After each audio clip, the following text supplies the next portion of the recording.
Have you ever looked at a raffle or maybe a lottery ticket and just wondered, is this actually worth it? I mean, for real? Well, what if I told you there's a kind of mathematical superpower that can answer that question for you every single time? Get ready because you're about to unlock it.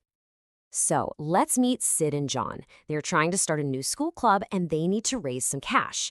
Their big idea? A good old-fashioned school raffle.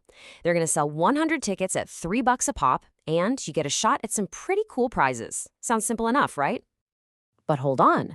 John, who's maybe a little more skeptical, hits them with this dose of reality. He's like, yeah, the prizes look good, but almost everyone, like 97 out of 100 people, are just going to lose their $3. Hmm. So who's right here? Sid, the optimist, or John, the realist? And that, right there, is the big question we are going to crack today.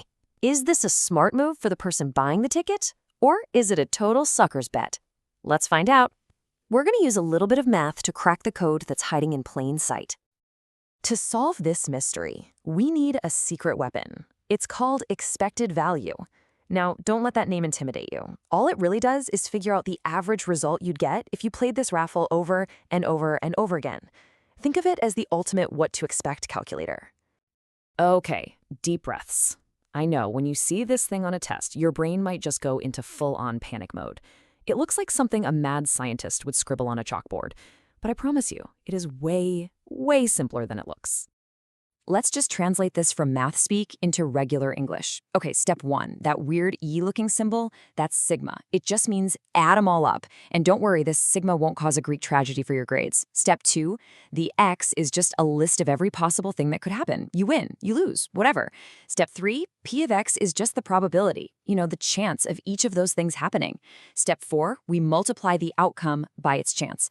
And then finally, step five, we just add all those little numbers together. See, that's it. All right, let's do a quick warm-up. Forget the raffle for a second. Let's try this on something super simple, a standard six-sided die.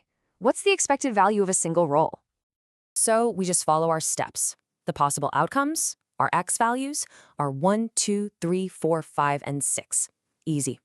The probability for each one is 1/6, because each side has an equal shot. Now, we just multiply each of those outcomes by 1/6, and then using our new best friend sigma, we add it all up. And when all the math dust settles, we get a single number, 3.5. Wait. I can practically hear you thinking it.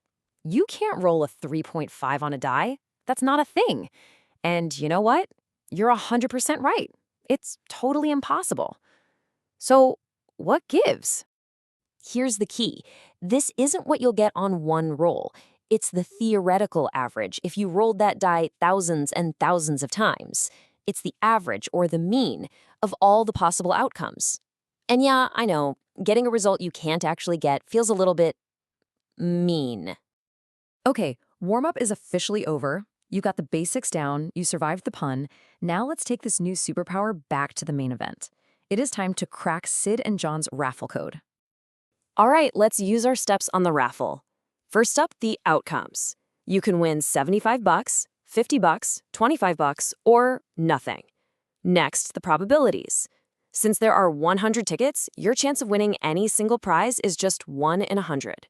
And your chance of winning absolutely nothing, well, that's the other 97 tickets, so 97 out of 100.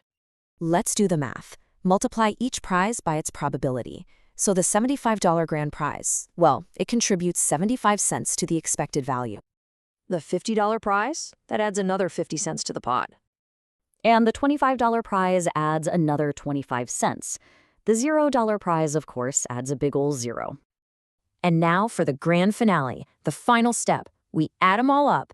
75 cents plus 50 cents plus 25 cents gives us a grand total of $1.50. So the expected value, the average amount each ticket is actually worth, is $1.50. Now, here is the big aha moment. You pay $3 for something that is, on average, only worth $1.50. And there you have it. The math proves it. John was totally right. For every $3 ticket you buy, you can mathematically expect to lose $1.50. That is not a very prize-worthy deal. It's an amazing fundraiser for the club, but for the person buying the ticket, yeah, not so much. Okay, we cracked a school raffle. Big deal, right? Wrong. This little tool, expected value, isn't just for fundraisers.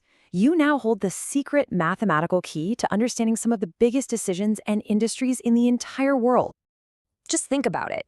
Casino games, every single one is designed so the casino's expected value is positive and yours is negative. It's the secret sauce for why the house always wins. Lottery tickets, same exact thing. Insurance policies, they literally calculate the expected value of you having an accident to decide how much you pay. Even video game loot boxes and huge stock market trades are all built around this one powerful idea. See? You probably thought you were just learning some boring formula today. No way. You're not just doing math, you're becoming a probability prodigy. I am positive you've got this now. So, the next time you're faced with a choice, a risk, or a gamble, you now have the tool to look right past the hype and see the real numbers hiding underneath. So my question for you is, now that you can calculate what to expect, what gambles in your own life will you see differently?